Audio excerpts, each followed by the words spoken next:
Bumblebees. The individuals are young bumblebees that have no experience foraging. And we are told that those young bumblebees are randomly assigned to 3 training conditions to teach them how to forage. Therefore, this is an experiment, and it's an experiment with a completely randomized design. Those conditions are a basic training with no color, an intermediate training with 2 colors, and an advanced training that involves 10 colors. The response variable is the size of the calyx, a part of the bee's brain. And the objective of the studies is to see whether the complexity of the training might be associated with the size of the calyx. So because the calyx size is a quantitative variable, and we have 3 conditions that give us 3 independent random samples, we're going to want to use an ANOVA, analysis of variance F-test, to test a null hypothesis of no effect of the training conditions on average on the calyx area in the population of young bumblebees. This translates into a null hypothesis, H0 column, mu1 equals mu2 equals mu3, or mu basic equals mu intermediate equals mu advanced, where those population means are the mean calyx size in the entire population of all young bumblebees that would be theoretically trained with a basic training versus trained with an intermediate training versus trained with an advanced level of training. The alternative hypothesis for ANOVA is non-directional. We are not specifying how those population mean mu's might differ, just that they are not all equal. So at least one mean mu differs.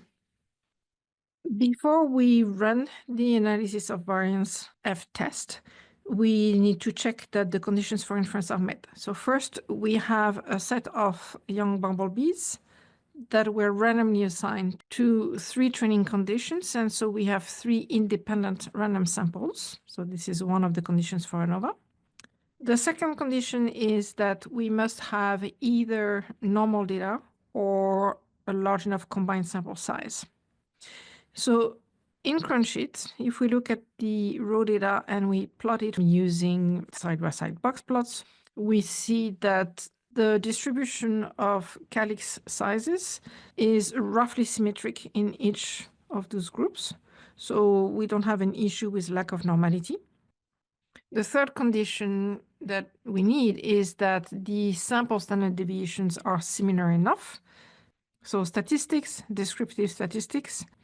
So the largest one, 0.9066, is less than twice the value of the smallest standard deviation, 0.4871.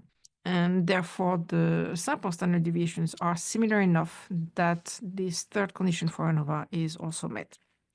So all 3 conditions for ANOVA are met. We can now actually run the test and obtain the test p-value. In Crunchit, we go to statistics, down to ANOVA, one way. One way means that there's only one explanatory variable, which here is the level of complexity of the training. Grouped format. The data is the calyx volume, and we want this variable grouped by the training level, so the training column. And we get the ANOVA table. The test statistic is the F value, 6.323, and the test p-value is 0.00426. That's about 0.4%. The p-value is very small. Therefore, we can conclude that the study found very strong evidence, p 0.004, that on average, in the entire population of all young bumblebees with no prior foraging experience, different levels of training complexities with different number of colors impacts the size of the calyx area. We can absolutely have a causal conclusion here because the training conditions were imposed at random. What we cannot say is in the entire population of those bumblebees, which condition leads to higher calyx area on average and which condition leads to lower calyx area on average, because the alternative hypothesis is non-directional. So we just know that those three population means are not the same, but we cannot say that they are all different, for example. We can look at the sample data and say, in this study, the 14 bees that received a basic training without colors had the smallest average calyx area with an average volume of 4.6 cubic millimeter. And those 13 bees that were trained with the advanced training using 10 colors had the largest calyx area with an average volume of 5.6 cubic millimeter. Now, while we can conclude that the types of trainings used impact the size of the calyx area in the entire population of young bumblebees on average, we cannot say whether that's because of the complexity of the training or because of the number of colors that the bumblebees were exposed to. And that's because the colors were used to create different levels of complexity in the training. So to address that, the researchers did a second experiment where this time all the bees received a basic training. So the training complexity did not vary. What did vary at random was how many colors the artificial flowers had, either no colors, 2 colors, or 10 colors.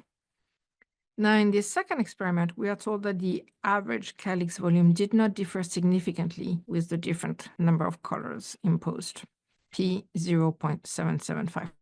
So that tells us that the study failed to find evidence of an impact on average of different amounts of colors on the calyx area in the population of young bumblebees.